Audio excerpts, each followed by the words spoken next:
Welcome to the deep dive. Today, we're getting into something really foundational, based on sources you sent in. What does it actually mean for the second God, the Son of God, Christ, to be called the Son of God? Right. We've got some pretty profound stuff here from texts like Hebrews, Psalms, and related notes. We're basically going to try and unpack what's behind this idea, divinity, humanity, even freedom from fear. Yeah, and what's really striking is how these ancient sources connect what feels like high-level theology to very real, tangible outcomes for people. It sheds light on, existence itself and maybe our place in it. Okay, so let's start where the sources seem to. This big decision, the second God becoming human, taking on Adam's form. Why? What was the driving force? The sources are pretty direct about it. It was to conquer death, or more specifically, to destroy the devil, supposedly, who wields the power of death. And crucially, to free people. Free those who were like slaves to the fear of death their whole lives. That's Hebrews 2, right? Right. Verses 14 and 15. And there's another layer. This is apparently tied into liberating Adam while the second God was in the process of inheriting creation, taking dominion. Okay, so it's about defeating death and this personal liberation from fear. Makes it very immediate.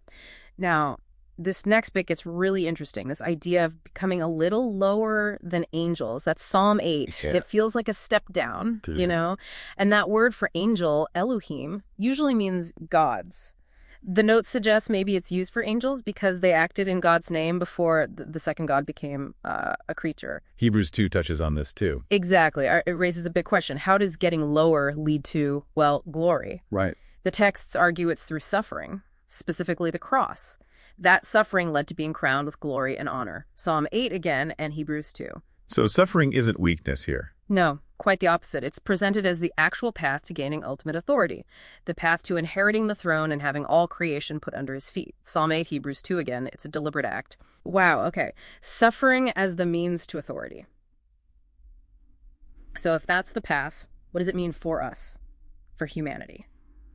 The sources say he became human to be our brother. Why that specific relationship? Well, think about it.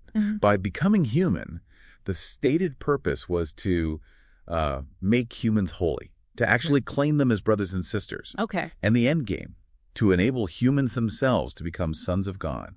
That's a huge shift, right? Yeah, absolutely. The human figure who rose from the dead, he was recognized as the first God's son. And significantly, humans, can also become adopted children through that same kind of resurrection transformation. Son of God becomes almost synonymous with the image of God. So it's like an open invitation. That leads to another distinction in the sources. Only son versus firstborn. Can you break those down for us? Yes, that's really key. Only son. That refers to the second God in his divinity as God. Simple as that, really. Firstborn, though, that's different. That points to his role as the chief ruler, the head over all creation. Colossians, Ephesians, Psalm 89 talk about this. Even though he became a creature, he's still the head. And it's important. Only the second God is described as both fully God and a creature. That's what makes him uniquely the only son. Right. And it was through resurrection, the sources say, that he was recognized as this firstborn, the ruler of everything. Okay, so firstborn isn't just about rank. It's about leadership. Yeah. But maybe a different kind. Exactly. The sources flip the script. To be firstborn, you first have to be a servant. It means sacrifice. Serving your younger siblings, as it were, with love, being the example. Okay. And the second God showed this by serving right up to death. So that becomes the model, the blueprint. If you imitate the firstborn, you too can be perfected into that image of God. So this whole deep dive, it maps out this incredible journey, doesn't it? Divine purpose, then sacrifice. And it ends with a kind of blueprint for us, for humans, to be transformed and adopted. It's all deeply connected. It really is. And maybe the thought to leave with is this. Consider those qualities of the firstborn we just talked about. Self-sacrifice, loving service, being an example. How might really understanding those challenge how you think about leading or serving or even just finding purpose in your own life?